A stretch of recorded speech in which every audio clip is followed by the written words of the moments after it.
On a crisp afternoon in Ridgewood, a quaint town draped in the deceptive calm of tree-lined streets and neatly trimmed lawns, Lena Carter moved with purpose through the sliding doors of the local grocery store. Her polished black suit clung to her frame, the leather briefcase swinging lightly in her grip as she stepped inside. To the untrained eye, she might have been just another professional running errands, her demeanor unassuming, her steps blending into the humdrum rhythm of small-town life. But beneath that composed exterior, Lena carried a storm of determination. She wasn't there for milk or bread. Her mission was far weightier, to peel back the serene facade of Ridgewood and expose the rot festering within its police force. For months, whispers of corruption had trickled into her office settles of officers wielding their badges like weapons, targeting minorities with fabricated charges, and twisting the law into a noose of oppression. Lena was the blade poised to cut through the lies, and today she felt closer than ever to the truth. Outside, parked with brazen visibility near the store's entrance, two officers lounged against their patrol car, its engine idling like a low growl. Mark Jensen stood tall, his lanky frame radiating a smugness that seemed etched into his very bones. His sharp eyes swept the parking lot with the lazy confidence of a man who believed himself untouchable, his uniform crisp, but somehow mocking the ideals it represented. Beside him, Ethan Cross shifted restlessly, his stockier build coiled with pent-up aggression. His broad shoulders and twitching hands betrayed a hunger for confrontation, barely restrained by the badge pinned to his chest. In Ridgewood, their names carried weight not for heroism, but for the fear they inspired. They were kings of their own twisted domain, and they relished it.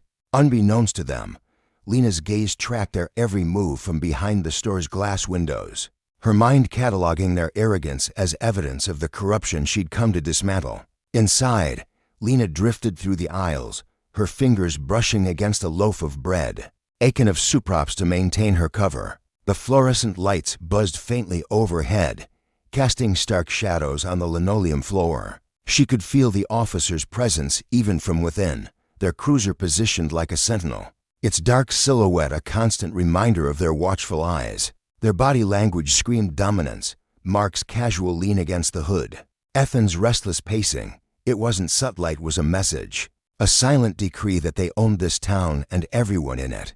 Lena's heart thudded steadily in her chest, but her face remained a mask of calm.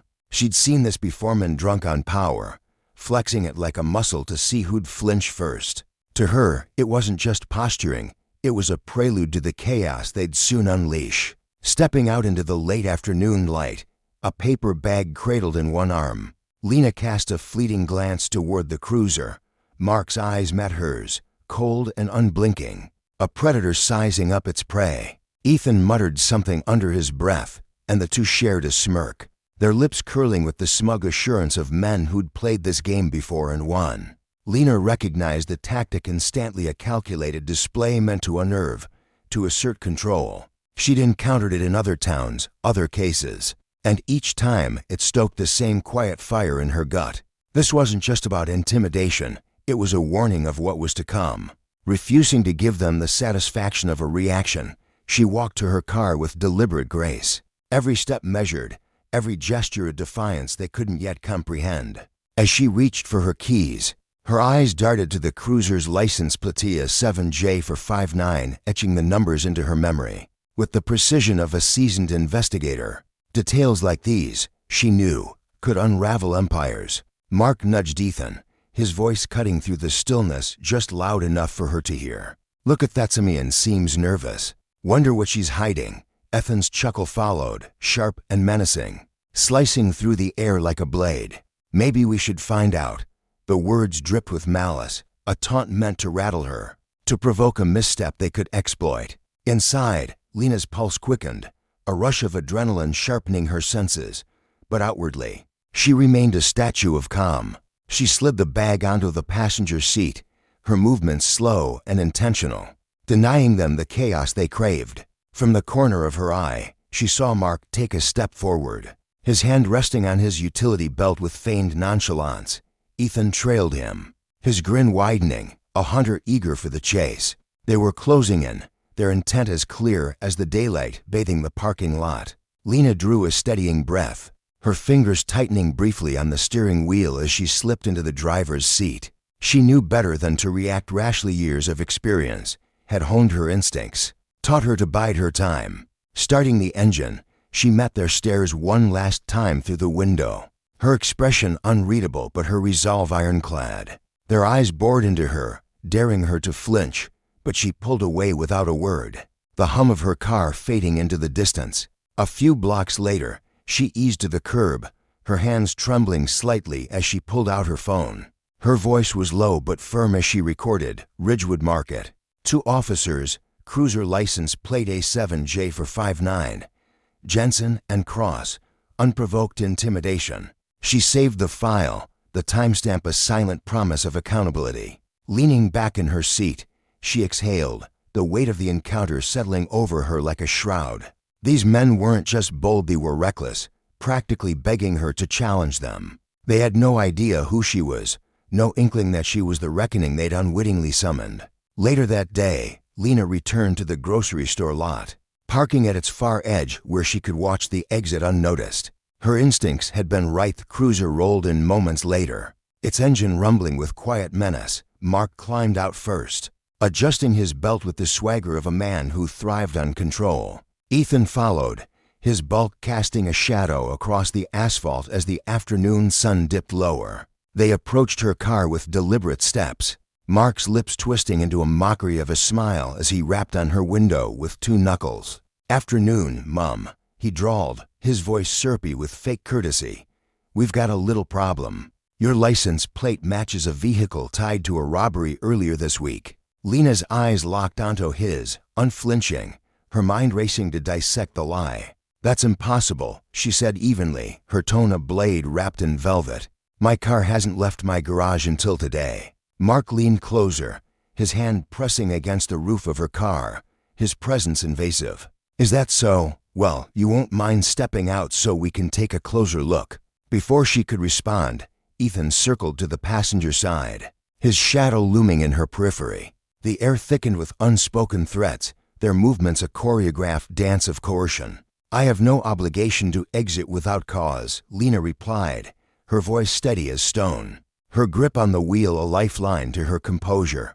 Mark's smile vanished, his eyes narrowing to slits. "Step out of the car," he snapped, the politeness gone, replaced by raw command. Recognizing the escalation, Lena complied, opening the door and rising with a grace that belied the tension coiling in her chest. Ethan was on her in an instant, his hands hovering too close, itching for an excuse to strike. Mark crossed his arms, his smugness a mask for the storm brewing beneath. "Mind explaining why your car's in a police report?" he pressed. "I've already told you." Lena shot back, her voice unwavering. "There's no way it's connected to any crime." "Check your facts." Ethan's laugh rumbled low, predatory, as he circled her. "Double-checking's not our style. We like answers." Lena held her ground, her gaze flicking between them, sharp and defiant. "And I prefer facts over baseless accusations." Mark's face twisted, and without warning, he seized her arm, his grip bruising. "Baseless, huh? Let's see what else you're hiding." Ethan moved in, his hands roaming under the pretense of a search, invasive and deliberate. Lena flinched inwardly, but her expression remained a fortress, unyielding. "This is unjustified," she said through gritted teeth, the metal of Mark's cuffs glinting as he pulled them from his belt. "We'll discuss what's justified at the station," he replied coldly. Wrenching her arms behind her back, the cuffs clicked shut, biting into her wrists. But Lena refused to waver. A small crowd gathered nearby, shoppers pausing mid-step, their faces a tapestry of shock and fear. What did she even do? Someone whispered, fumbling for a phone. Mark's head snapped toward them. "Put that away," he barked, "unless you want to explain why you're interfering." The onlookers shrank back, their courage dissolving under the weight of his authority. Ethan smirked, shoving Lena toward the cruiser. "Time for a ride," he taunted. She stepped forward, her dignity intact, and just before sliding in, she turned to them, her voice a quiet thunder.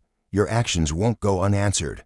Mark's jaw clenched. Ethan's grin flickered. They slammed the door, but the echo of her words lingered. Inside the station's interrogation room, the air was stale and heavy, the dim light casting harsh shadows across the metal table. Lena sat rigid, her wrists still bound, her mind a whirlwind of strategy. The door banged open, and Mark strode in. Ethan trailing with a manila folder he dropped onto the table with a thud. That reverberated through the room. They thought they held the power, but Lena knew the truth. He'd overplayed their hand. Justice, she understood, wasn't just a concept. It was a force, patient and unrelenting. These men had abused their power, believing it shielded them from consequence. But they'd underestimated her. As they loomed over her, their smugness intact, Lena's silence was a weapon, her identity a bomb ticking toward detonation. The lesson was clear: power without accountability breeds corruption, and corruption, when challenged, crumbles under its own weight. The air in the cramped interrogation room hung heavy with tension, thick enough to choke on. Ethan yanked a chair from the table with a grating screech, its metal legs scraping against the chipped linoleum floor. He settled into it with a lazy slouch, his posture deliberately casual, though his sharp eyes betrayed a simmering intensity. Across from him sat Lena Carter, her spine straight, her hands resting calmly in her lap to calm.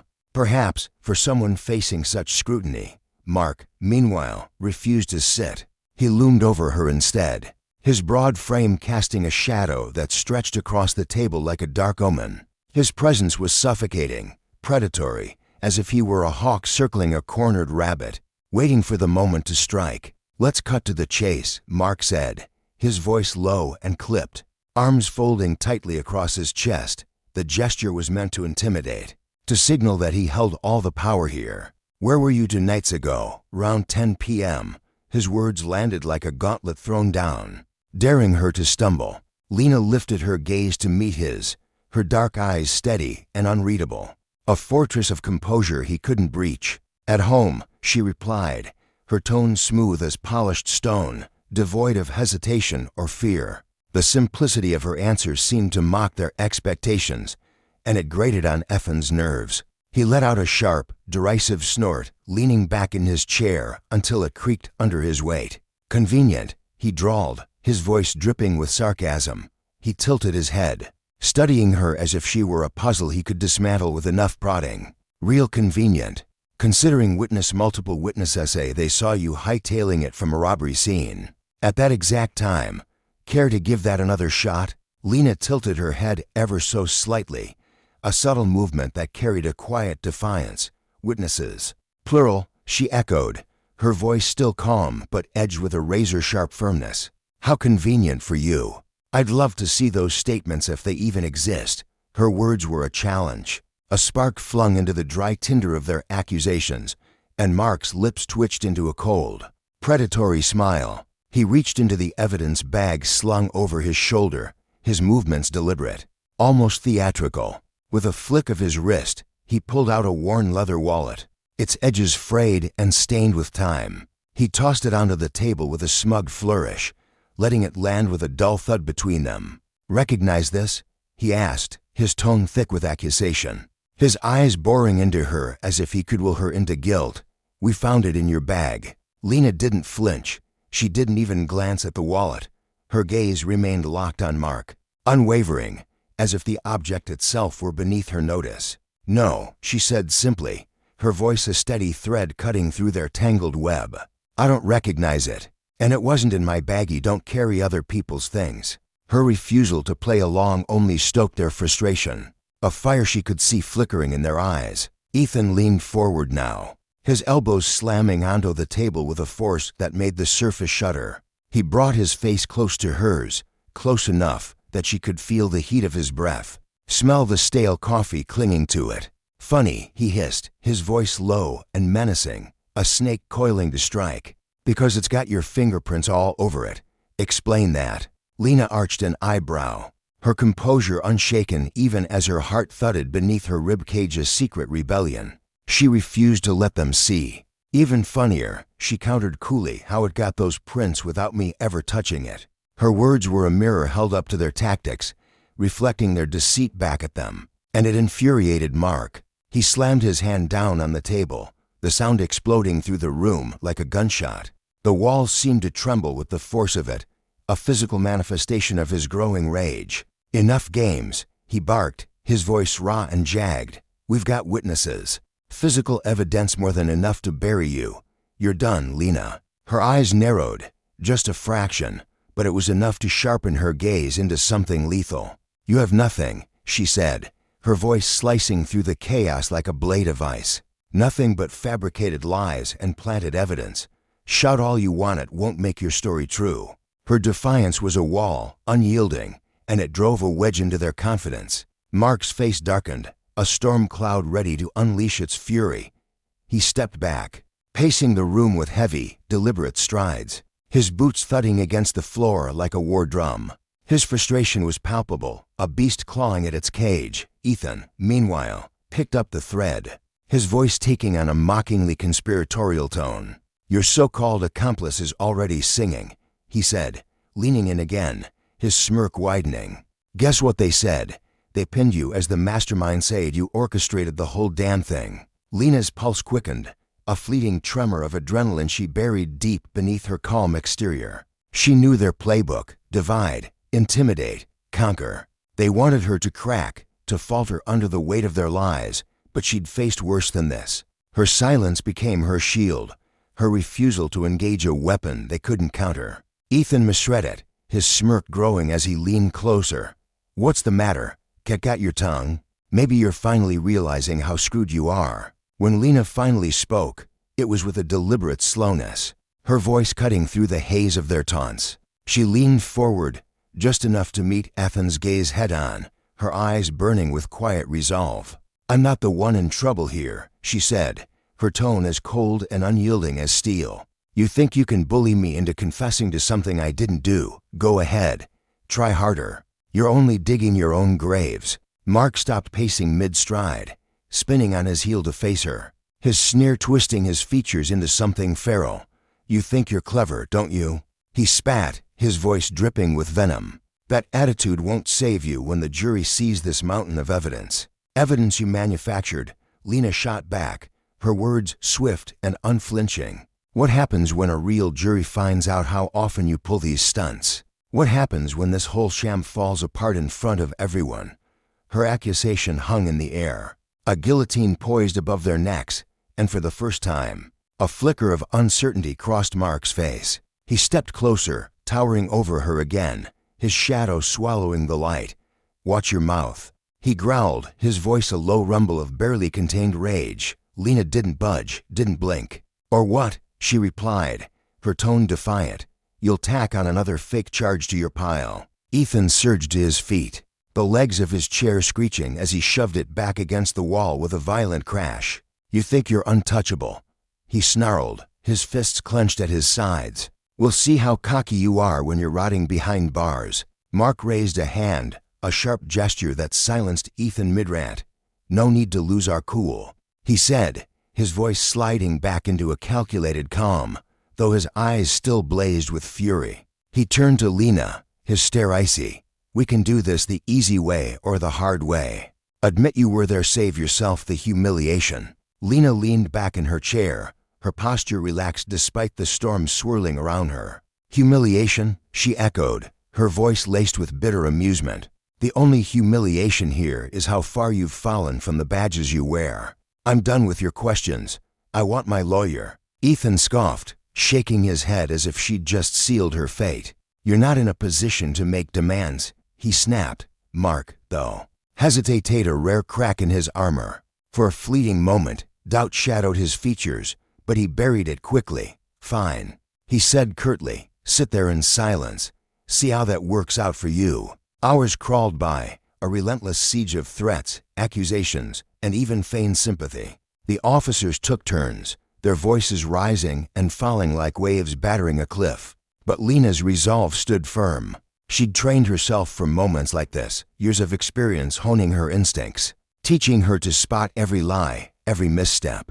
Mentally, she cataloged their violations, planted evidence, the vague witness claims, the procedural shortcuts, building a case of her own even as they tried to dismantle her. Finally, Mark leaned down, his face inches from hers, his voice a venomous whisper. "This isn't over," he said, We'll break you eventually. Lena met his gaze, her eyes steady as granite.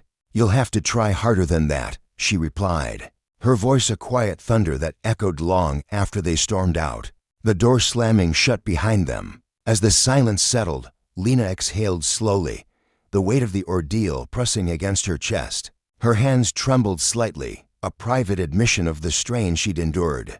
But her mind remained sharp. She knew the battle wasn't over, not yet. Beyond those walls, though, the cracks in their facade were beginning to show. Across the precinct, in a cluttered corner bathed in the flickering glow of fluorescent lights, Sophia Lee hunched over her desk. The hum of the bustling station surrounded her, phones ringing, officers barking orders. The clatter of keyboards, but her focus was singular, unwavering. A rookie with barely 6 months under her belt, Sophia was still green, still eager to prove she belonged.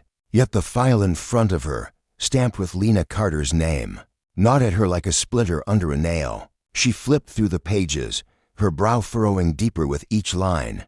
The report was slop-rushed notes, vague descriptions, gaps where details should have been. Mark Jensen and Ethan Cross had signed off on it, their names scrawled in bold ink. But the contents raised more questions than they answered. Witness statements read like they'd been copied from a script, generic and lifeless. The evidencia wallet, fingerprints felt too neat, too convenient. Sophia's gut twisted, a quiet alarm ringing in her mind. She leaned back in her chair, the springs creaking under her slight frame, and rubbed her temples. Something was wrong, dangerously wrong. Her instincts, still untested but sharp, screamed at her to dig deeper. Opening the precinct's internal database, she pulled up older cases filed by Mark and Ethan, her fingers flying across the keyboard with a mix of determination and dread. As the files loaded, a pattern emerged, chilling in its clarity. The phrasing in the reports was nearly identical, as if they'd been churned out from the same tired template,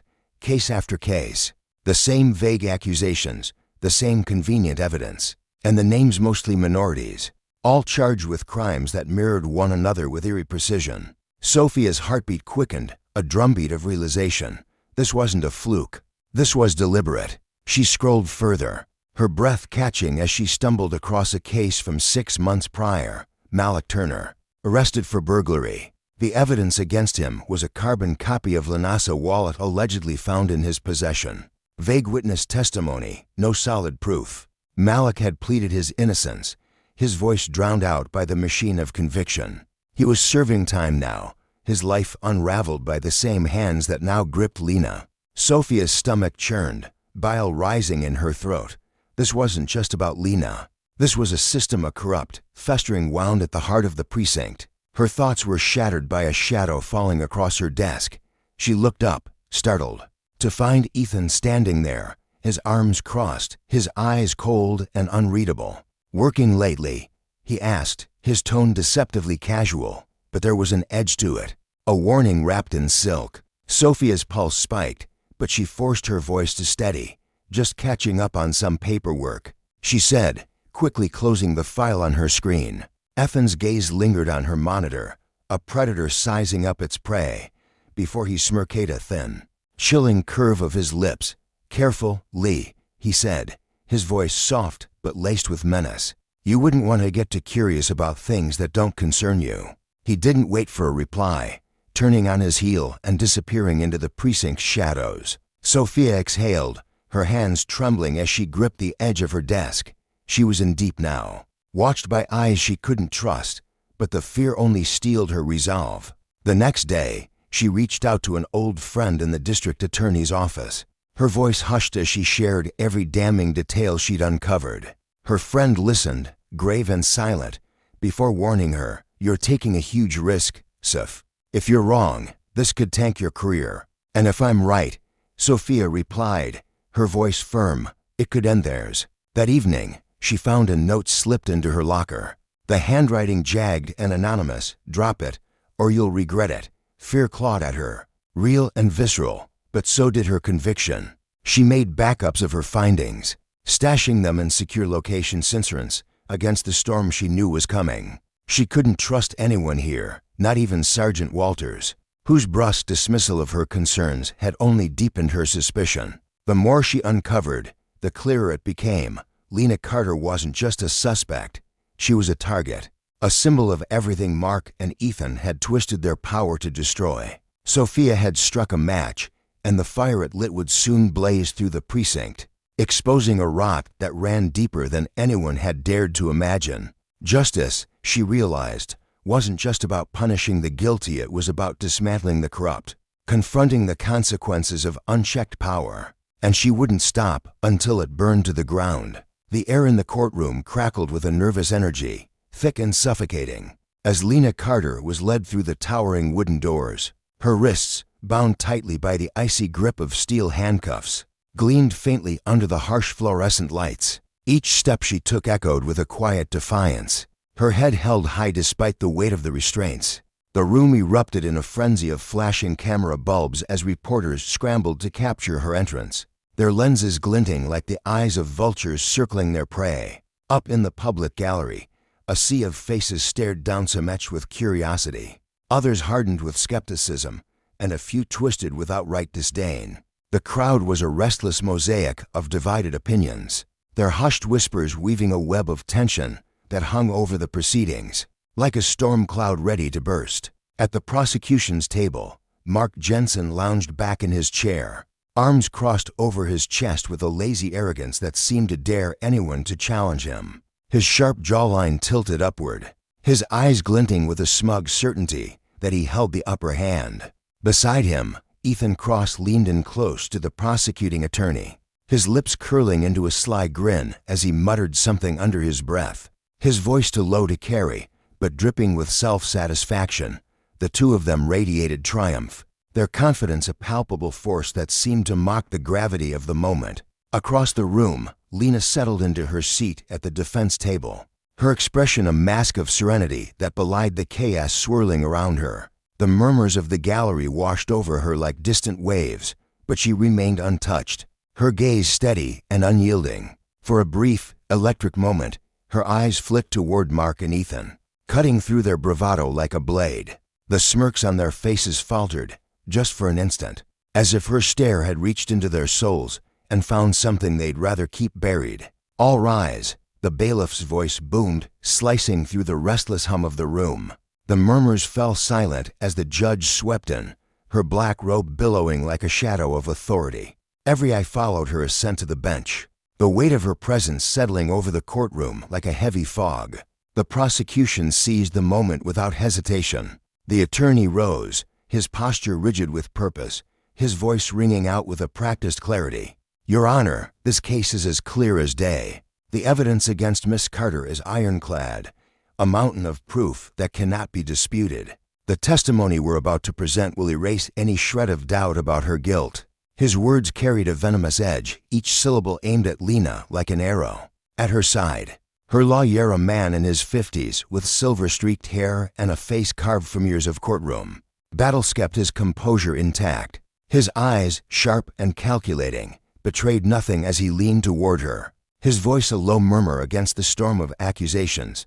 "Stay calm, Lena. We've got this." She gave him the faintest nod, her lips pressed into a thin line, her trust in him unspoken but absolute. The first witness shuffled to the stand, a weary man in his early 30s with darting eyes and a sheen of sweat glistening on his forehead. He clutched the edge of the witness box as if it were the only thing keeping him upright, his voice trembling as he spun a tale of a robbery he claimed to have seen with his own eyes. In his version, Lena had sped away from the scene in her car, tires screeching against the asphalt, her guilt as plain as the daylight streaming through the courtroom windows.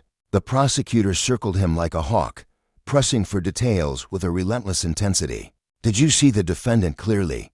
he demanded, his tone sharp enough to cut glass. "Yes," the man stammered, nodding with a hesitation that betrayed his nerves. "I saw her driving off, fast as anything." His story was polished, almost to perfect, the edges smoothed out like a script rehearsed one too many times. From her seat, Lena watched him with a quiet intensity, her mind racing as she picked apart the holes in his Akuth timestamps that didn't align, the details that shifted with each question. She said nothing, her silence a fortress, her faith rooted in the belief that the truth would claw its way to the surface soon enough. Next came the evidence, delivered with a flourish by Mark Jensen himself. He strode to the stand with the swagger of a man who owned the room, his uniform crisp and his badge gleaming like a trophy. His voice was smooth and deliberate as he described finding a wallet allegedly the robbery victim's in Lena's possession. It was a lawful search, he declared, his eyes locking onto the jury with a predator's focus. The wallet matched the victim's description down to the last detail. His testimony was a masterclass in precision, every word calculated to cement Lena's guilt in the jurors' minds.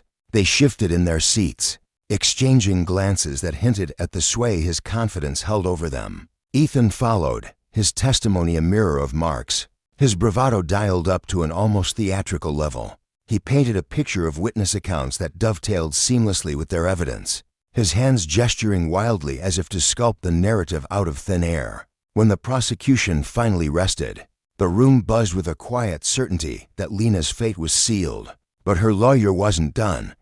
He rose to his feet, his movements deliberate, his voice calm but edged with a quiet menace as he faced Mark on the stand. "Officer Jensen, you say this wallet was found in my client's bag. Were there any fingerprints on it besides hers?" Mark's composure flickered, a crack in his armor as he shifted in his seat. "The primary prints were hers," he said, his tone clipped. "Others weren't identifiable." "And you're absolutely certain it belonged to the victim?" the lawyer pressed, his eyes narrowing. "Absolutely," Mark shot back, his voice hardening. The lawyer stepped back, a faint nod the only sign of his satisfaction.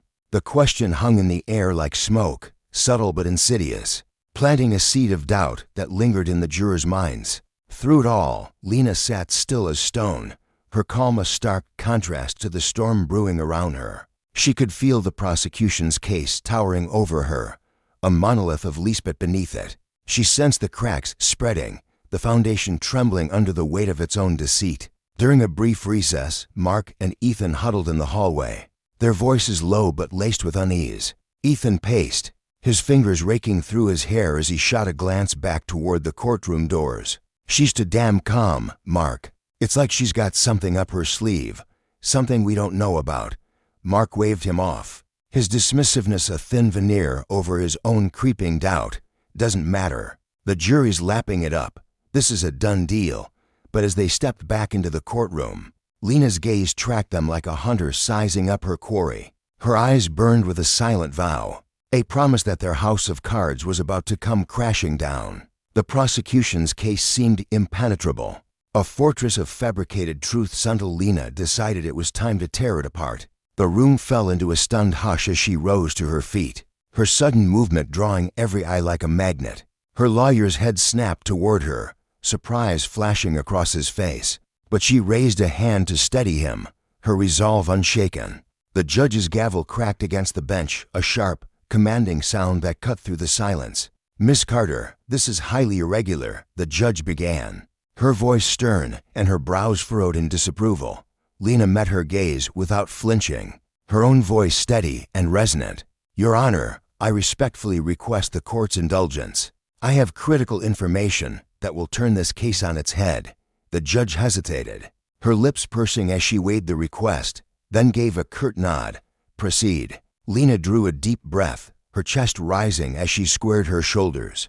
Her eyes swept across the jury, their faces a mix of confusion and curiosity. Before settling on Mark and Ethan, their smug masks slipped, replaced by a flicker of unease that danced in their eyes like shadows. "My name is Lena Carter," she began, her voice cutting through the room with a quiet power. "But I'm not just the defendant here. I am a senior investigator with the Department of Justice, assigned to a covert operation to root out corruption festering within this very police department."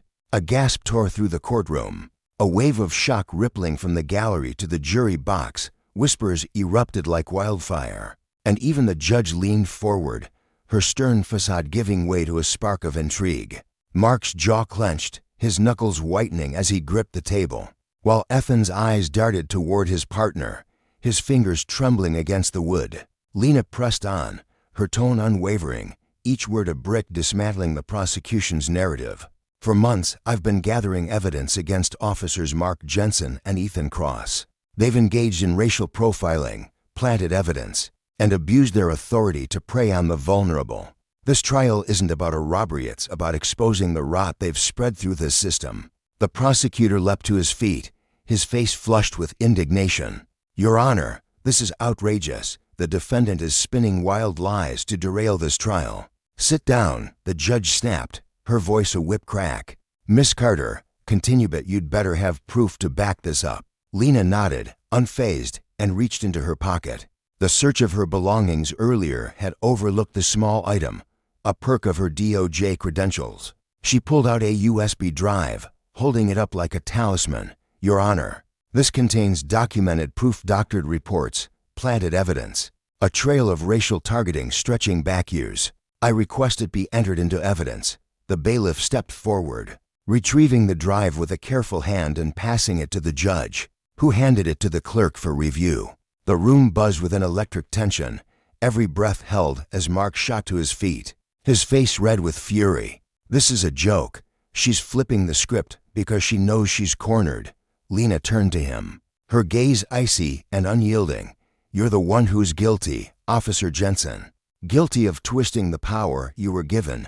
Guilty of ruining lives to stroke your own ego." Ethan leaned toward Mark, his whispers frantic and fragmented, caught by the microphones in broken pieces. "She's bluffing, no way she has." But Lena didn't relent. She laid out her investigation in excruciating detail cases, where evidence had materialized out of nowhere, witnesses coerced into silence, victims left broken by Mark and Ethan's schemes. Her words struck like thunder, each revelation darkening the officers' faces further. The jury's attention shifted, their eyes narrowing as they studied the two men who had seemed so untouchable moments before. The judge cut in, her voice firm. "Miss Carter, do you have witnesses to back these claims?" "Yes, Your Honor," Lena replied. "But first, one more piece of evidence." She reached for her lawyer's bag, pulling out a thick stack of documents stamped with the DOJ seal.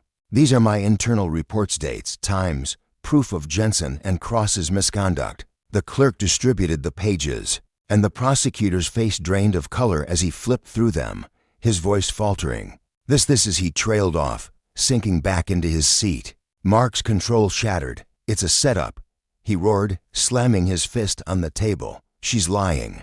The judge's gavel crashed down again. "Enough, Officer Jensen. You'll speak when spoken to." Ethan slumped beside him, his hands shaking, his earlier swagger replaced by a hollow unease that seemed to shrink him in his chair. Lena stepped back, her voice softening but still piercing. "Your Honor, this isn't just about me. It's about a system that's let men like Jensen and Cross run rampant, unchecked, for far too long." The evidence stands for itself. The courtroom erupted once more, a chaotic symphony of gasps and murmurs.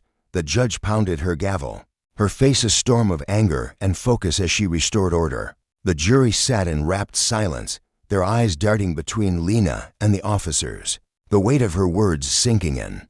The tide had turned, and with it came a stark lesson. Justice, when twisted by those in power, breeds consequences that ripple far beyond their control. For Mark and Ethan, the fall was only beginning, and for Lena, it was a victory carved from the ashes of their corruption. The courtroom was a cavern of stifled breaths and taut anticipation. As the defense attorney rose to his feet, his posture radiating a quiet confidence that belied the storm brewing within the oak-paneled walls. "Your Honor," he began, his voice slicing through the heavy silence like a blade. "I'd like to call a witness whose testimony will shed critical light on this case, Officer Sophia Lee." A jolt of shock surged through the gallery, a wave of whispers swelling and crashing like a restless tide. Mark Jensen and Ethan Cross, seated at the prosecution table, went rigid, their bodies betraying them even as their faces fought to mask their alarm. Their eyes met in a fleeting, panicked exchange, Mark's jaw tightening, Ethan's hand gripping the table's edge so fiercely that the skin over his knuckles blanched to a ghostly white, as if he could anchor himself against the unraveling tide. Sophia Lee stepped forward, her polished boots clicking against the polished floor with a deliberate rhythm that echoed through the room. Her uniform clung to her like a second skin, crisp and authoritative, every crease a testament to her professionalism. Yet beneath that veneer, her shoulders carried a subtle hunch, a silent confession of the burden she bore. She was a woman walking into a battlefield, armed not with weapons, but with words she knew would detonate like grenades. The clerk's voice rang out, sharp and procedural. "Do you swear to tell the truth, the whole truth, and nothing but the truth?" Sophia's nod was firm, her chin lifting as she met the clerk's gaze. "I do," she said, her voice steady as steel, though a faint tremor lingered in her chest, a ripple of the fear she refused to let surface.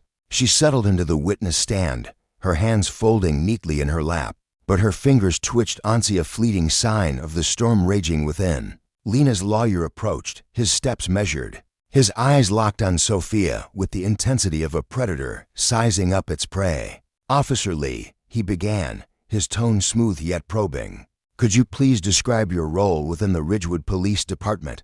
Sophia inhaled deeply, her chest rising as she gathered herself. "I'm a patrol officer," she replied, her words deliberate, each syllable weighed and placed with care. "I've been with the department for 8 months of walking the streets, observing, learning the rhythms of this town and the people who enforce its laws." Her gaze flickered briefly toward Mark and Ethan, a shadow passing over her face before she returned her focus to the lawyer. "And in those 8 months," he pressed, leaning slightly forward, "did you encounter anything unusual, any irregularities in the cases overseen by Officers Jensen and Cross?" The question hung in the air like a guillotine blade, poised to fall. Sophia's lips tightened for a moment, her eyes narrowing as she wrestled with the gravity of what she was about to unleash. Then, with a resolve that seemed to steel her spine, she answered, "Yes, I did." Her voice, though soft, carried a firmness that sliced through the murmurs that erupted from the gallery. The crowd leaned forward, a collective breath held, as if sensing the fault lines of the case beginning to crack. "Can you elaborate?" the lawyer urged, his tone coaxing yet insistent. Sophia exhaled, a slow release of the tension coiled within her, and when she spoke again, her voice gained a quiet power, each word a hammer striking stone. "I started noticing patterns, threads that didn't quite weave together right. Evidence in their reports appeared too perfect, too convenient, like it had been tailored to fit a narrative. Witness statements felt scripted, rehearsed down to the pauses, lacking the messiness of real memory. And then there was the pattern of their arrests, too many targeting minorities, too many cases that felt less like justice and more like vendettas." Mark shot to his feet, his chair scraping violently against the floor. His face flushed a deep crimson as fury erupted from him like a volcano. "This is ridiculous," he bellowed, his voice reverberating off the walls, raw and unfiltered. "She's throwing around baseless accusations. She's got nothing." The judge's gavel crashed down, a thunderclap that silenced the room, her stern gaze pinning Mark like a specimen under glass. "Officer Jensen, sit down," she commanded, her tone icy and unyielding. "You'll have your opportunity to respond. Do not test my patience." Mark sank back into his seat, his chest heaving, his glare boring into Sophia with a venom that could have melted steel. But Sophia didn't flinch. Her eyes remained fixed on the lawyer, a quiet defiance burning in their depths as she refused to grant Mark the satisfaction of her fear. "Please, go on," the lawyer prompted, his voice a lifeline pulling her forward. Sophia nodded, her fingers tightening around each other as she plunged deeper into the abyss she'd uncovered. "I couldn't ignore it," she said, her tone growing more resolute. "So I dug into their case files late nights, poring over faded ink and smudged signatures. What I found were discrepancies that gnawed at me. Reports rushed through with gaps you could drive a truck through, evidence logs that didn't align with the chain of custody, pieces that should have fit but didn't. In one case, they'd cited a witness, a key witness whose statement was pivotal to their narrative. But when I tracked him down, he told me he'd never been interviewed, never even spoken to them. That's when I knew something was rotten." The prosecutor leapt up, his voice sharp and cutting, a blade aimed at Sophia's credibility. "Your Honor, this is pure conjecture." Officer Lee's spinning a story with no hard evidence to back it up. Before the judge could respond, Sophia's voice sliced through the interruption, cool and unyielding. "Actually," she said, reaching into the worn leather briefcase at her side, "I brought the evidence with me." She pulled out a thick stack of files, the papers creased and annotated in her precise handwriting. each page a testament to her sleepless nights and unwavering determination. These are copies of the reports. I reviewed every inconsistency highlighted, every lie laid bare. The judge gestured to the bailiff, who moved with swift precision to collect the documents, distributing them to the bench and the opposing counsel. The air in the room thickened, a palpable tension wrapping around every soul present as the weight of Sophia's revelations settled like dust after an explosion. Lena's lawyer seized the moment, his voice rising with a quiet triumph.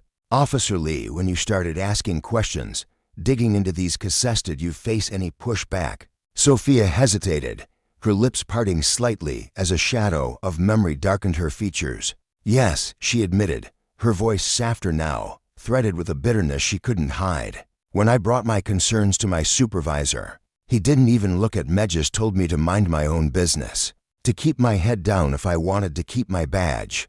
A few days later, I found a note slipped under my locker door. No name, no signature, just a scrawled warning: "Stop digging, or you'll regret it." Ethan leaned toward Mark, his whisper a harsh, desperate hiss cutting through the stillness. "She's lying, she has to be." Mark's eyes burned into Sophia, his expression a volatile mix of rage and dread, his hands clenching into fists as if he could crush her words with sheer force. "And yet," the lawyer continued, his voice steady, "knowing the risks, what drove you to stand here today and testify?" Sophia straightened, her shoulders squaring as she drew herself up, her resolve a beacon in the dim light of the courtroom. "Because what's happening is wrong," she said, her words ringing with a clarity that silenced the room. "Officers Jensen and Cross have twisted their power into a weapon, targeting the vulnerable people who can't fight back and burying their tracks under layers of lies and forged paperwork." I couldn't stay silent anymore, couldn't look the other way while justice was trampled under their boots. Someone had to speak, and I decided it would be me. Mark couldn't contain himself any longer. He surged to his feet again, his face a mask of scarlet fury, his voice booming like a cannon. "You're a rookie who doesn't know how this department works. You think you're some hero? You're tearing us apart." The lawyer spun toward the judge, his tone sharp with indignation. "Your Honor, Officer Jensen's repeated outbursts are a blatant attempt to intimidate the witness."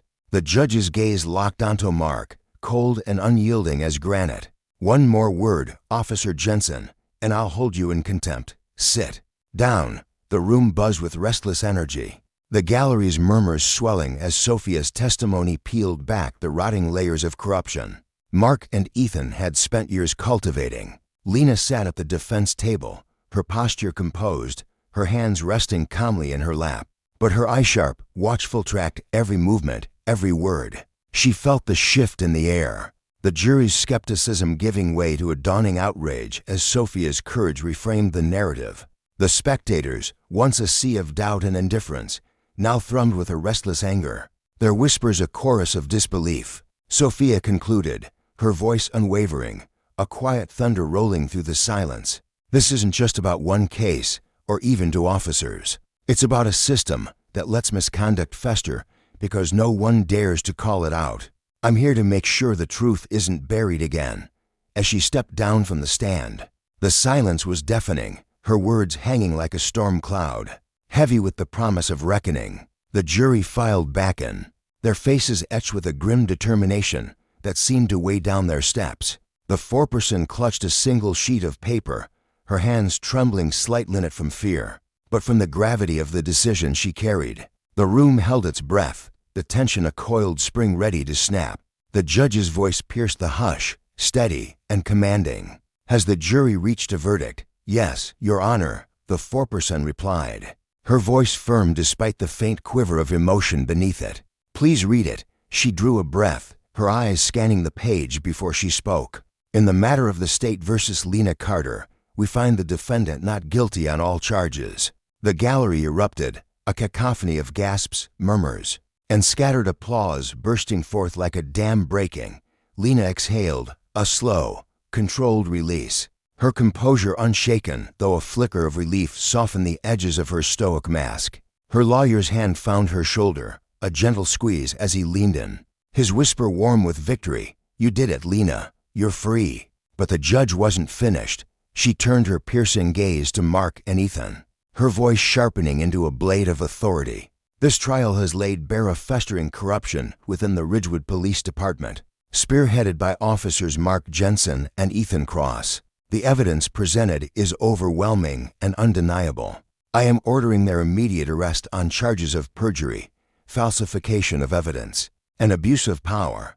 The courtroom shuddered with shock, gasps rippling like wildfire. Mark shot up, his face contorted with raw fury, his voice a roar that shook the rafters. "This is a joke. She set us up. She's the criminal here." Ethan, pale and trembling, tried to interject, his words stumbling over themselves. "This is a misunderstanding. We're just doing our jobs." The judge's gavel slammed down, a crack of finality. Officers Jensen and Cross, enough. Bailiffs, take them into custody. The bailiffs moved with swift, unyielding purpose, their boots thudding against the floor as they closed in. Mark resisted, his body twisting in desperation, his voice rising to a frantic pitch. "You don't get it. She's lying. She's tearing this department apart." The cold click of handcuffs around his wrists silenced his protests, his glare locking onto Lena with a hatred so palpable it seemed to burn the air between them. "You think this is justice?" He spat, his voice dripping with venom.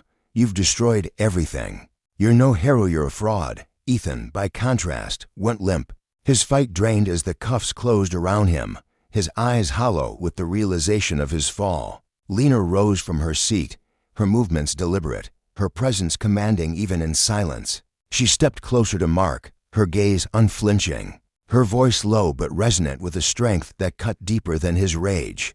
"Justice doesn't crumble when you shine a light on it, Mark. It grows stronger. You wielded your power like a club, thinking no one would dare strike back. But the consequences have found you, and the truth has won whether you accept it or not."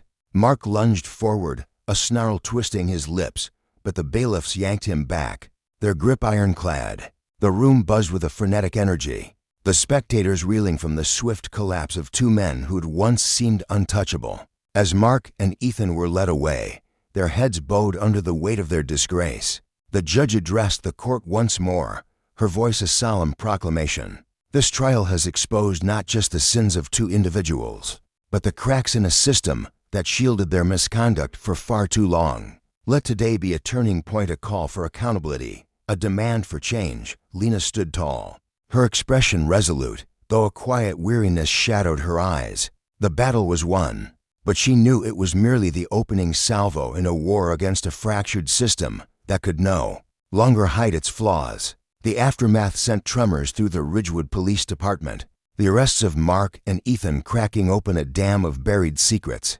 An independent commission, summoned by state officials, descended like hawks, their mission clear: unearth every shadow, dissect every file. 5 years of Cass's every report, every arrest fell under their relentless scrutiny. The precinct's once tight camaraderie splintered, replaced by a suffocating tension as officers who'd turned a blind eye to Mark and Ethan's deeds found themselves caught in the crosshairs.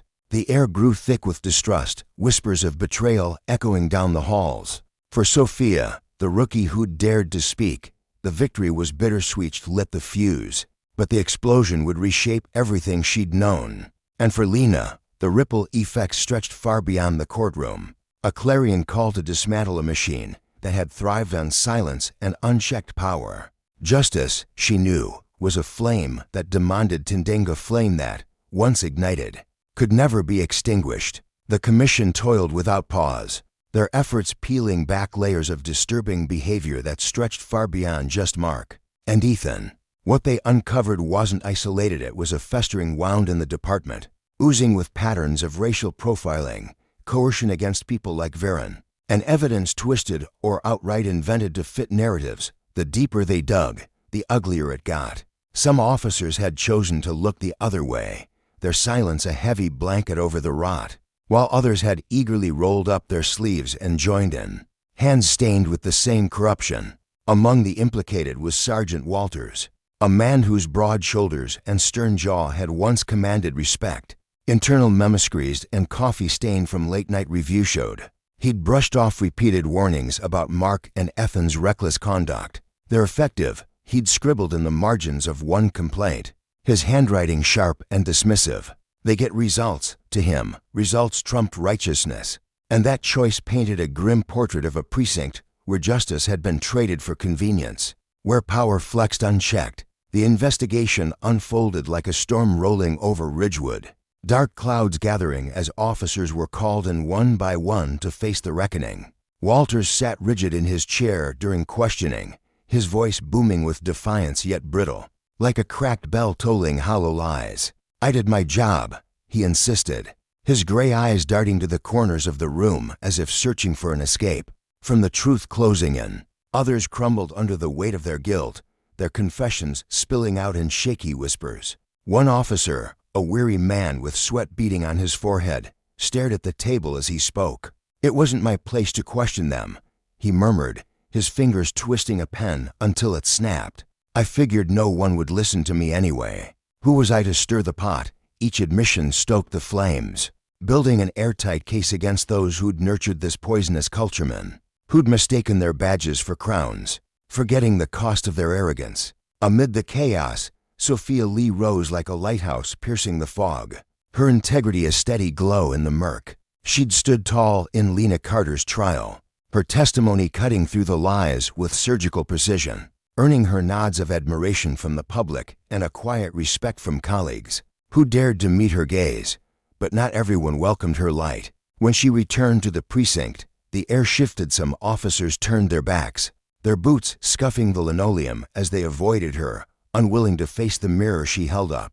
Others muttered in shadowed corners, their words venomous and low. "Traitor," they hissed, the label a dagger aimed at her spine.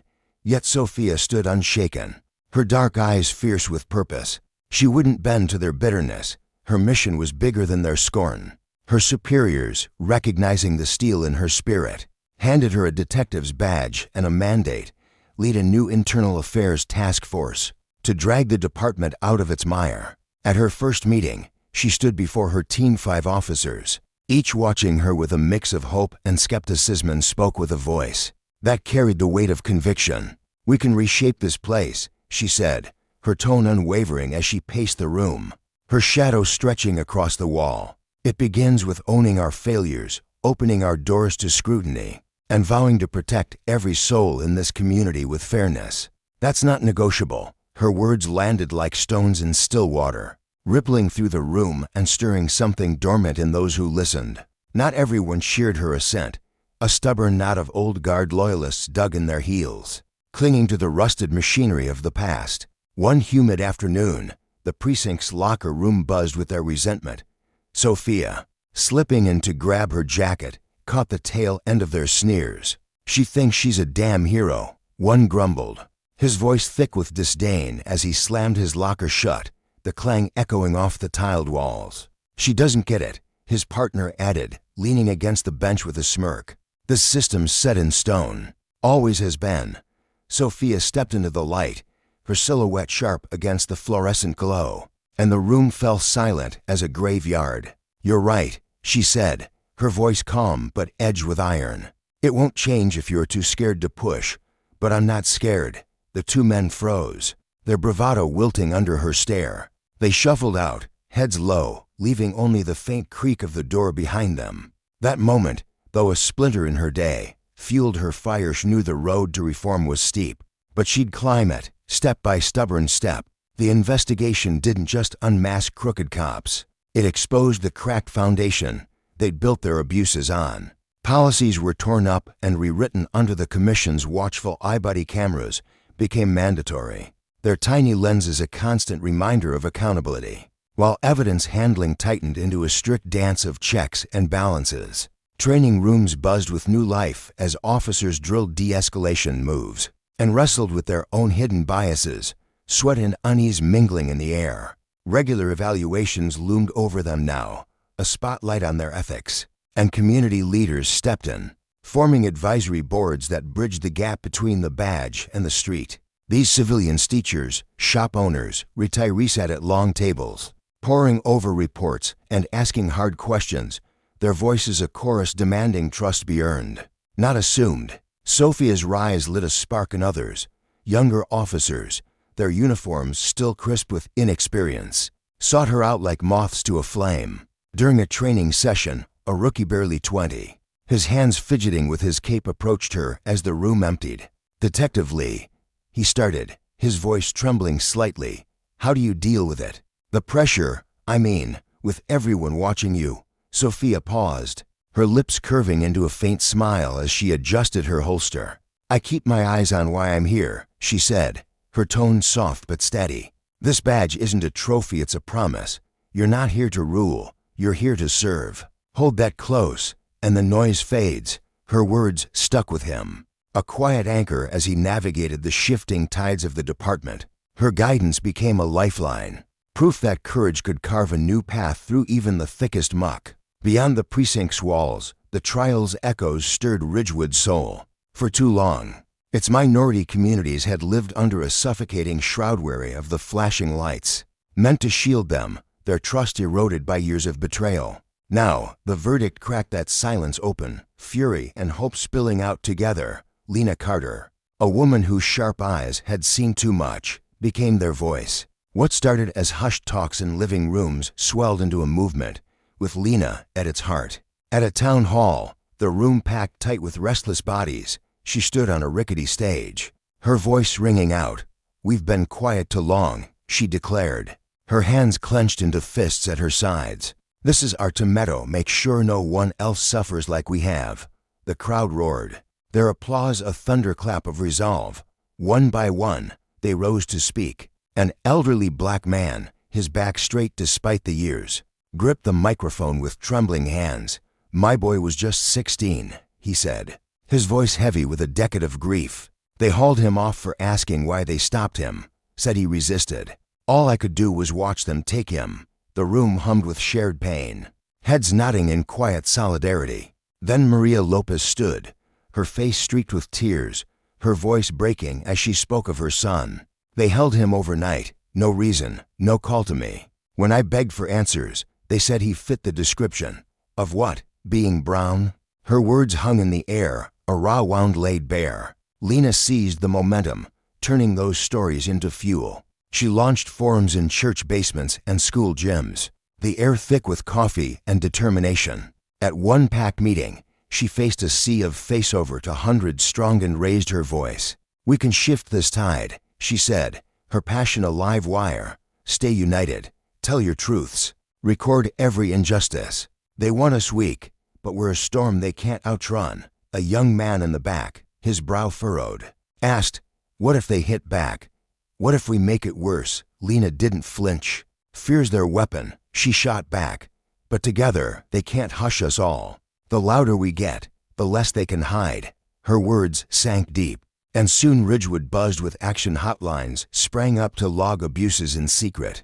Databases grew fat with evidence of Mark and Ethan's sins, and protests marched through the streets, signs aloft like banners of a new dawn. One rally ended at the precinct steps, the crowd's chants bouncing off the brick. Sophia stepped out, her badge glinting in the dusk, and faced them. "I hear you," she said, her voice cutting through the tension. "I'm with you. We've failed you once, but we're fixing it together." Silence fell, then applause erupted, cautious but real. It wasn't full trust, not yet, but it was a seed, planted in soil ready to heal. In a spacious community center filled with the hum of anticipation, Lena Carter stepped up to the podium, her presence commanding yet warm. The room was packed with students, their notebooks open, pens poised, eager to absorb every word of her story. She took a deep breath, her eyes scanning the crowd, and began to recount the harrowing moments she'd endured in that stark, cold interrogation room years ago. "They wanted me to crumble," she said, her voice steady but laced with the weight of memory. "The walls seemed to close in, the air thick with their expectation that I'd give up. They tried to strip me of my strength, to convince me I was powerless. But I clung to the truth that was my anchor. I knew it was bigger than their intimidation, and I refused to let them silence me." Her words hung in the air, a testament to resilience, and the students leaned forward, captivated. She paused, letting the lesson sink in, then added softly, "No matter what they throw at you, hold fast to your voice. It's yours, and it's powerful." After her speech, as the crowd dispersed into murmurs of reflection, a teenage girl lingered near the stage, her wide eyes shimmering with awe. She approached Lena hesitantly, clutching a worn notebook to her chest. "Ms. Carter," she began, her voice trembling with a mix of nerves and admiration. "How do you stay so strong, even when everything's against you?" Lena's face softened into a gentle smile, her gaze meeting the girl's with quiet understanding. She knelt slightly to close the distance between them. "It's because I know what I'm fighting for," she replied, her tone rich with conviction. "And deep down, you do too. When the weight feels unbearable, remember that purpose'll carry you through." The girl nodded, her expression brightening as if a spark had ignited within her, and Lena felt a swell of hope ripple through her own chest. Beyond the workshops and the chants of protest that still echoed in Ridgewood streets, Lena teamed up with Detective Sophia Lee to create something more enduring. A series of listening sessions designed to bridge the chasm between the community and the police. The first session unfolded in a dimly lit town hall, the air tense with unspoken grievances. Rows of residents faced a line of uniformed officers, their badges glinting under the fluorescent lights. A young black man rose to his feet, his hands trembling slightly as he gripped the edge of his chair for courage. He turned to the officers, his voice raw with emotion. "Do you have any idea what it's like?" he asked, his words cutting through the silence. "To feel your heart race every time a patrol car rolls by? To wonder if today's the day you're stopped, searched, or worse, for no reason at all? That's the fear you've built in us." The officers sat motionless, some shifting uncomfortably in their seats, their faces tight with unease, while others nodded faintly, their eyes betraying a flicker of recognition. Sophia stepped forward, her presence a steadying force, and took the microphone. "What you just heard," she said firmly, "is why we're here. We can't keep pretending this pain doesn't exist. We have to own it, and we have to do better starting now." Her words landed like a promise, and the room exhaled, a fragile hope taking root. Ridgewood was slowly stitching itself back together, its scars still visible but softening with time. Word of its transformation spread like wildfire, catching the attention of neighboring towns and beyond. Activists from across the state reached out to Lena, their voices eager and urgent, begging her to share the strategies that had turned a fractured community into a beacon of change. During a televised interview, the studio lights casting a glow on her determined face, the host leaned forward and asked, "What keeps you going, Lena?" When the odds seemed insurmountable, she didn't hesitate, her response flowing like a river carving its path. "I fight because I believe in justice," she said, her voice ringing with quiet power. "And I know I'm not alone in this. Change isn't a dream, it's happening, one determined step at a time." Her words struck a chord, and the movement that had begun in Ridgewood swelled into something far greater, a blueprint for reform that rippled outward, promising to reshape systems long overdue for reckoning. The catalyst for this upheaval had been the Ridgewood Police Department's ugly scandal, a festering wound exposed by the trial of officers Mark Jensen and Ethan Cross. Their abuse of power had ignited a firestorm, and the community's demand for justice clashed fiercely with the entrenched resistance. Within law enforcement, the changes that followed were hard-won, each step a battle against a culture that prized loyalty over accountability. One of the first victories was the creation of an independent civilian oversight board. A panel of community pillars, teachers, lawyers, and activists who carried the weight of their town's trust. At their inaugural meeting, held in a wood-paneled room thick with the scent of coffee and determination, Lena stood before them, her posture unyielding. "This isn't about hunting down every officer," she began, her voice cutting through the murmurs. "It's about making sure power isn't twisted into a weapon. Accountability isn't a punishment, it's a shield, protecting the good and rooting out the corrupt." The board members, their faces etched with resolve, nodded in unison, setting a tone of unwavering purpose. In the weeks that followed, they sifted through stacks of complaints, grievance once buried in bureaucratic shadows, uncovering patterns of misconduct that had festered unchecked. Officers who'd once slipped through the cracks now faced consequences, their badges no longer a shield against scrutiny. Recognizing that procedures alone wouldn't heal the divide, the department rolled out a mandatory training program, a grueling regimen of workshops on racial sensitivity, de-escalation, and the insidious creep of implicit bias. These weren't cursory lectures, but raw, Hands-on sessions led by seasoned professionals who refused to let officers hide from hard truths. In one packed room, an officer leapt to his feet, his face flushed with frustration. "Why are we all being punished for a handful of bad apples?" he demanded, his voice sharp with defiance. The instructor, a retired civil rights attorney with a gaze like steel, didn't flinch. "Because those bad apples rot everything they touch," she shot back.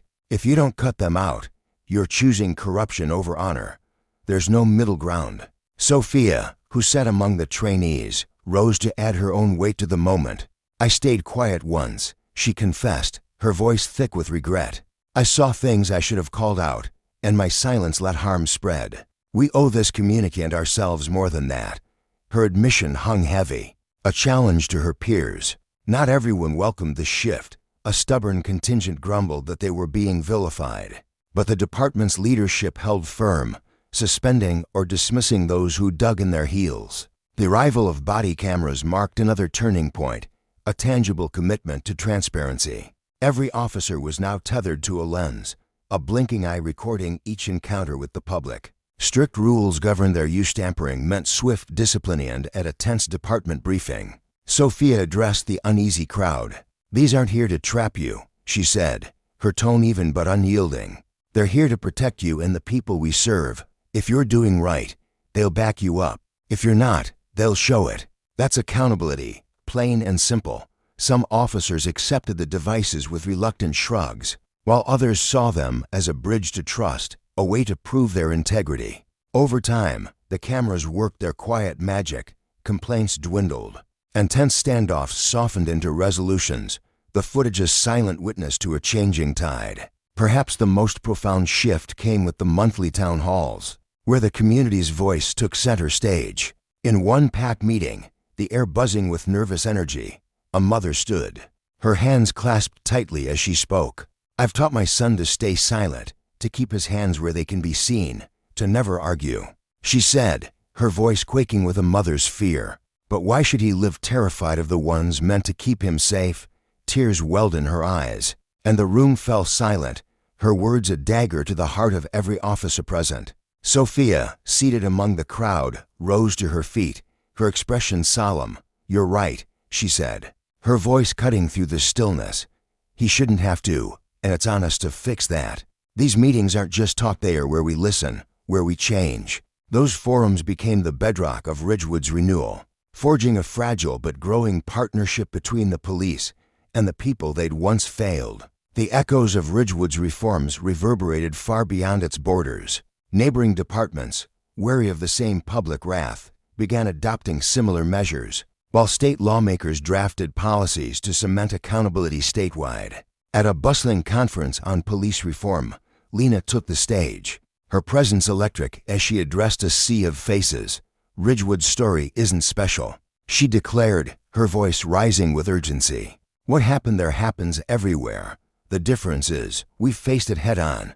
Change is messy. It's hard, but it's the only way to build safer streets and stronger trust. Transparency isn't a luxury, it's a necessity."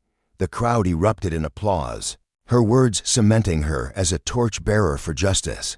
Within Ridgewood's own ranks, a cultural shift bloomed. Younger officers, inspired by Sophia's grit and the trial's lessons, embraced the reforms as a chance to redefine their purpose. One rookie, his uniform still crisp with newness, approached Sophia after a patrol, his voice tentative. "Detective Lee, how do you deal with it knowing some people won't trust us, no matter what we do?" She paused, weighing her answer, then met his gaze. "You earn it," she said simply. "Every day, every choice. Be fair, be steady, and they'll see it in time." Her words stuck with him, a quiet mantra for the road ahead. The Ridgewood case became a cornerstone of police academies statewide, a sobering lesson in power's perils and integrity's price. At one graduation, a recruit stepped to the podium, his voice steady as he spoke. Ridgewood wasn't just a few rogue cops, it was a system that let them thrive. "It's on us to make sure that never happens again." Sophia, seated in the audience, felt a surge of pride, the next generation already carrying the torch. Lena, meanwhile, remained a relentless force, guiding grassroots efforts nationwide. In a studio bathed in soft light, a news anchor asked her to reflect on the journey. The trial was a spark, she said, her eyes alight with purpose. But reform isn't a finish line, it's a fight we keep showing up for. We push, we hold the line, and we never forget why we started. Her voice carried a quiet fire, a call to action that lingered long after the cameras faded to black. The sun dipped low over Ridgewood, casting long shadows across the courthouse steps where Lena Carter stood, her figure framed against the fading light. A gentle breeze tugged at her coat, cool against her skin, carrying with it the whispers of a town forever changed.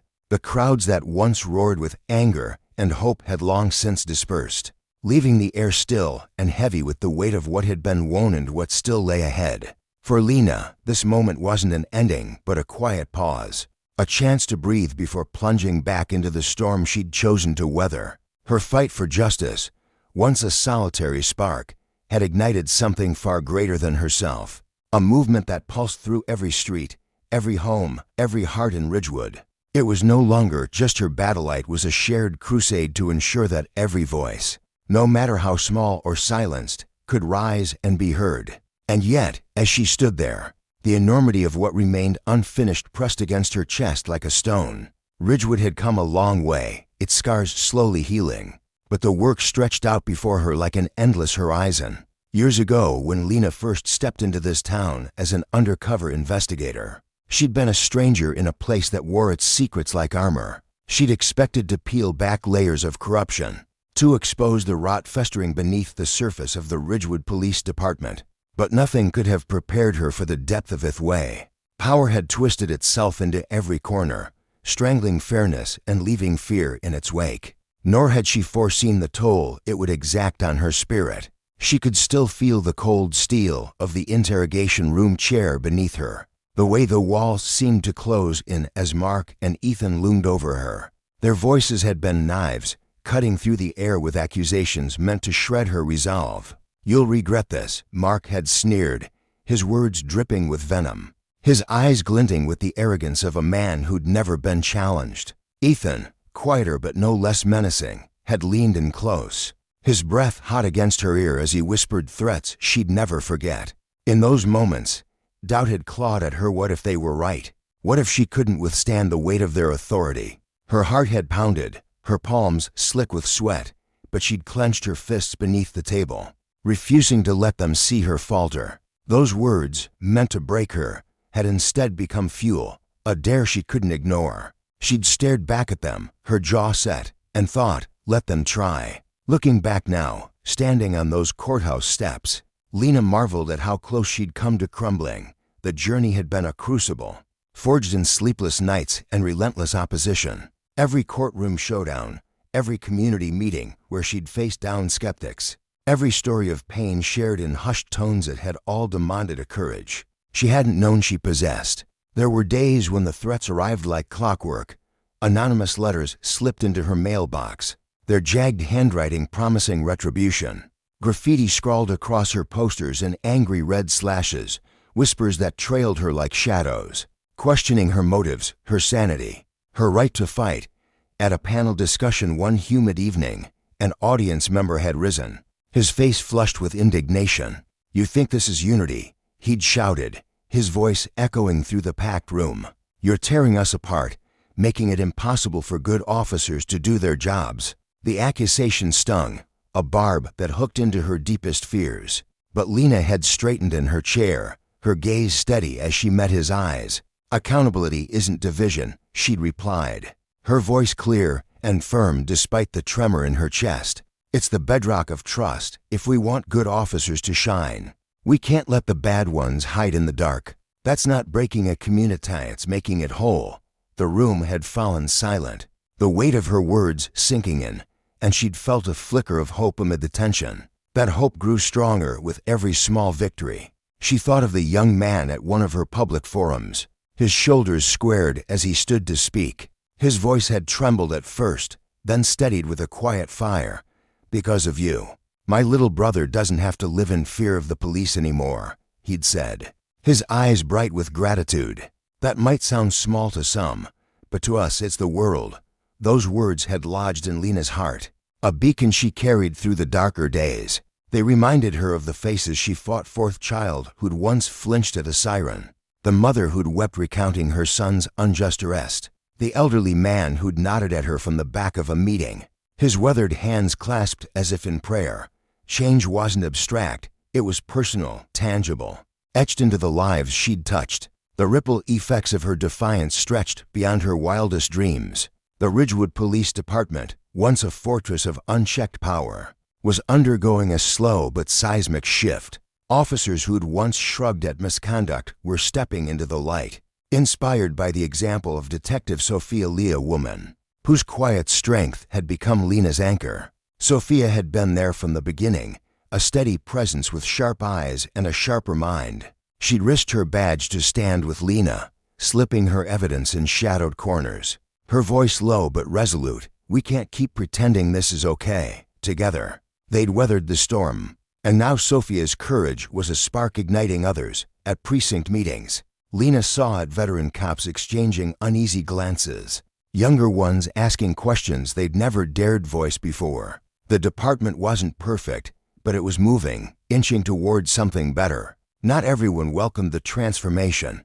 The backlash was a constant hum, a reminder that power didn't surrender quietly. Lena's mailbox still bore the scars of hate, and the whispers persisted, a chorus of resistance from those who clung to the old ways. But she pressed on, her resolve hardened by the voices that lifted her up. At a school assembly, a girl with wide eyes and braids had tugged at her sleeve. "How do you be strong when it's scary?" she'd asked, her voice small but insistent. Lena had knelt to meet her gaze, her throat tight. "You find something worth fighting for," she'd said, "and you hold on to it, even when your hands shake." Months later, a letter arrived in Lena's hands, the handwriting wobbly but determined. "You showed me one person can change things," it read. "I want to be brave like you when I grow up. Thank you." Lena had traced the words with her fingers, tears blurring her vision, and tucked the letter into her coat pocket, a talisman against despair. As Ridgewood's wounds began to mend, Lena's mission expanded. She became a beacon beyond her town, traveling to dusty auditoriums and gleaming conference halls, sharing her story with anyone who'd listen. At a national policing reform summit, she stood before a sea of policymakers in crisp suits, community leaders with tired eyes, and let her voice ring out. "This isn't just Ridgewood's fight," she said, her hands steady on the podium. "It's everywhere, every town, every city. We don't fix it by blaming each other. We fix it by owning it. Every one of us has a part to play in building a system that doesn't just serve some, but all." The room erupted, a wave of applause that shook the air, and Lena felt the weight of her purpose settle deeper into her bones. She wasn't just a survivor of corruption, she was an architect of change, her story a blueprint for others to follow. Reflection came often now, in quiet moments like this one on the courthouse steps. Lena thought of what the journey had carved into her soul. Power, when left to run wild, was a beast that devoured Leveshed, seen it in the hollow eyes of victims, felt it in the threats that shadowed her, but it wasn't unbreakable. Truth, wielded with unwavering courage, could crack even the thickest walls. She'd learned, too, that she hadn't fought alone. Sophia's loyalty, the community's rallying cries, the anonymous tips that arrived in unmarked envelopes, they'd all woven a net that held her up. Change was a chorus, not a solo, and every voice mattered. Most of all, she'd learned that progress was a marathon, not a sprint. Every insult hurled her way, every door slammed in her face. Every night she'd lain awake questioning herself, it had all been a step toward something bigger, something worth the ache. Ridgewood bore the marks of that progress. The Civilian Oversight Board, born from Lena's tireless push, was now a model for other towns. Its meetings a symphony of voices once ignored. Complaints against the police dwindled, trust took root, and Lena stayed close, mentoring young activists who carried her fire into the future. At one meeting, a new board member, a weary man with a nervous smile, in toward her. "Do you ever feel like it's enough?" he asked. "Like the fight's done?" Lena's eyes drifted to the window, where the town sprawled beneath a twilight sky. "Justice doesn't have an end," she said softly. "But that's not a reason to stop. Every step we take builds something better." He'd nodded, a spark of understanding in his gaze. And she'd smiled, knowing he'd carry that with him. Weeks later, a reporter caught her outside a community center, microphone thrust forward. "If you had one sentence to sum up your message, what would it be?" Lena paused, the wind lifting her hair, then spoke without hesitation.